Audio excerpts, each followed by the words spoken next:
দেখছেন সাশ্রয় টিভি, সবার জন্য সব সময়। সাশ্রয় নিউজের টপ 5 শিরোনাম এক নজরে।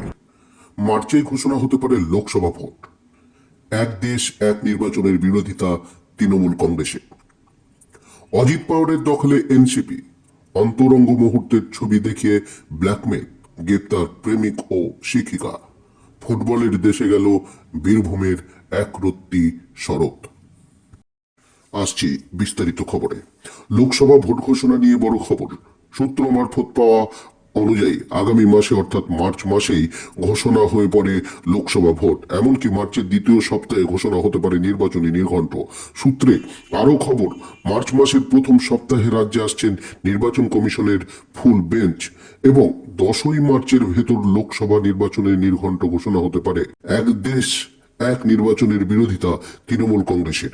এ বিষয়ে হাই লেভেলের কমিটির চেয়ারম্যান প্রাক্তন রাষ্ট্রপতি রামনাথ কোবিন্দর সঙ্গে দেখা করেন দুই তৃণমূল সাংসদ। উল্লেখ্য, এক দেশ এক নির্বাচন বিষয়ে একটি কমিটি গঠন করে কেন্দ্রীয় সরকার। যোজনা কমিশনের চেয়ারম্যান প্রাক্তন বিচারপতি সহ সমাজের বিভিন্ন স্তরের মানুষের পরামর্শ নিচ্ছে ওই কমিটি। প্রসঙ্গত, সেই বিষয়ে তৃণমূল কংগ্রেসের সাংসদ সুদীপ বন্দ্যোপাধ্যায় ও সাংসদ কল্যাণ বন্দ্যোপাধ্যায় বৈঠক করেন প্রাক্তন রাষ্ট্রপতি শ্রী কোবিন্দরের সঙ্গে।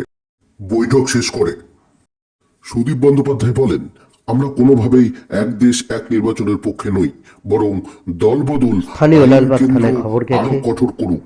আসলে এক দেশ এক নির্বাচনের আড়ালে কেন্দ্রীয় সরকারের লুকানো মতলব রয়েছে। তৃণমূল কংগ্রেস সূত্রে জানা যায়, মুখ্যমন্ত্রী মমতা বন্দ্যোপাধ্যায় দলের দুই সাংসদের হাতে একটি চিঠি দেন শ্রী কোবিন্দকে। এক দেশ এক নির্বাচন সংক্রান্ত বিষয়ে এনসিপি ও সিপিআইএম বিরোধিতা করেছে বলে বিশেষ সূত্রের খবর। অজিত পাওয়ারের দখলে এনসিপি। মহারাষ্ট্রের রাজনীতিতে নতুন মোড়। গত কয়েক মাস ধরে এনসিপির মালিকানা কার তা নিয়ে চর্চা চলছিল। অজিত পাওয়ার ও শারদ পাওয়ার দুই গোষ্ঠীর ভেতর সেই কোন্দল প্রকাশ্যে চলে আসে। গত 6 মাসের শুনানির পর এ বিষয়ে রায় শোনায় নির্বাচন কমিশন। নির্বাচন কমিশন জানায়, এনসিপির নাম ও প্রতীক ব্যবহার করার অধিকার থাকবে কেবল অজিত পাওয়ারের। এরপরেই কোণঠাসা শারদ পাওয়ার ও তার শিবির। শারদ পাওয়ারের পক্ষে রয়েছে 12 জন বিধায়ক, অন্যদিকে অজিত পাওয়ারের পক্ষে 41 জন বিধায়ক। অজিত পাওয়ার এ বিষয়ে বলেন, আমাদের আইনজীবীদের বক্তব্য শোনার পরে নির্বাচন কমিশন আমাদের পক্ষেই রায় দিয়েছেন, একে আমরা স্বাগত জানাচ্ছি। অন্তরঙ্গ মুহূর্তের ছবি দেখিয়ে ব্ল্যাকমেল, গ্রেপ্তার প্রেমিক ও শিক্ষিকা। অন্তরঙ্গ ভিডিও দেখিয়ে ব্ল্যাকমেল সহকর্মীকে এই অভিযোগে গ্রেপ্তার একজন স্কুল শিক্ষিকা। পুলিশ গ্রেপ্তার করেছে ওই স্কুল শিক্ষিকা প্রেমিককে। বিশেষ সূত্রে জানা যায় যে শিক্ষিকার ধৃত প্রেমিক মেট্রো রেলের কর্মকর্তা। ঘটনাটি সম্পর্কে জানা যায়, ধৃতার সঙ্গে নির্যাতিতা একই স্কুলে পড়াতেন। তার সঙ্গে সম্পর্কে ছিলেন মেট্রো রেল কর্মী। ক্রমেই ওই তিনজনের ঘনিষ্ঠতা বাড়তে থাকে। পুলিশ সূত্রে জানায়, ওরা তিনজন একসঙ্গে প্রায় ঘুরতেও যেতেন। নির্যাতিতা সম্পর্কে পুলিশ সূত্রে খবর, তিনি একা থাকতেন একটি বাড়িতে। একদিন ওই বাড়িতে যান শিক্ষিকা, মেট্রো রেল কর্মী। রাতে তারা ওই বাড়িতে থেকেও যান। সেদিন নির্যাতিতার সঙ্গে মেট্রো রেল কর্মী যুবক শারীরিকভাবে ঘনিষ্ঠ হন এবং সেই অন্তরঙ্গ মুহূর্তের ভিডিও রেকর্ড করেন শিক্ষিকা। এরপর যুবক ও শিক্ষিকা নির্যাতিতাকে ক্রমাগত ব্ল্যাকমেল করতে শুরু করেন এবং তার থেকে ওই দুজন 20 লক্ষ টাকা হাতিয়ে নেয় বলে খবর। শুধু তাই নয়, নরেন্দ্রপুর থানা সূত্রে জানা যায়, তারা নির্যাতিতার থেকে গহনাও নেন। এরপরেও ক্রমাগত চাপ সৃষ্টি করায় তিনি পুলিশের দ্বারস্থ হন। পুলিশ অভিযোগ পেয়ে অভিযুক্ত দুজনকে গ্রেপ্তার করেছে। ফুটবলের দেশে গেল। আপনারা দেখছেন সাশ্রয় টিভি, সবার জন্য সব সময়। স্পেনের এক দম্পতি অ্যাডপ্ট করলেন বিশেষ শিশু শরৎকে।